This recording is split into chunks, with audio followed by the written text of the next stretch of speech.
نحن مش أهل مفزلكين، نحن جيل أهل عم بعيش عصر انقرض.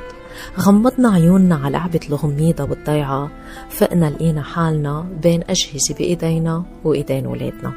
نمنا على أنه بكرة يوم عطلة وحنوع الصبح كلنا سوا، وعينا على تليفونات وسكرول من التخت قبل ما نفيق. نمنا ناطرين يجي بكرة لنركض نخبر خبرية، وعينا على رسالة واتساب الخبر فيها سبقنا.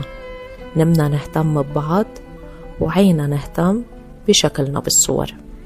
كل القصة انه نحن جيل عم بعيد فهم حاله قبل ما يفهم ولاده. بتعرفوا شو بحس؟ مثل اللي عايش كل عمره عم يتعلم لغة، ووقتها صار بي أو أم لقى كل العالم عم تحكي غير لغة. عم نحاول نربي بعالم ما حدا ربينا عليه.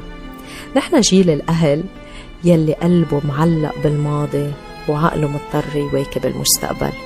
يمكن لهيك كتار منا عندهم حنين، مثل ما قالت فيروز: حنين ما بعرف لمين. تخيلوا نحن في عالم بيشبهنا عايش جواتنا، ونحن جوات عالم ما بيشبهنا.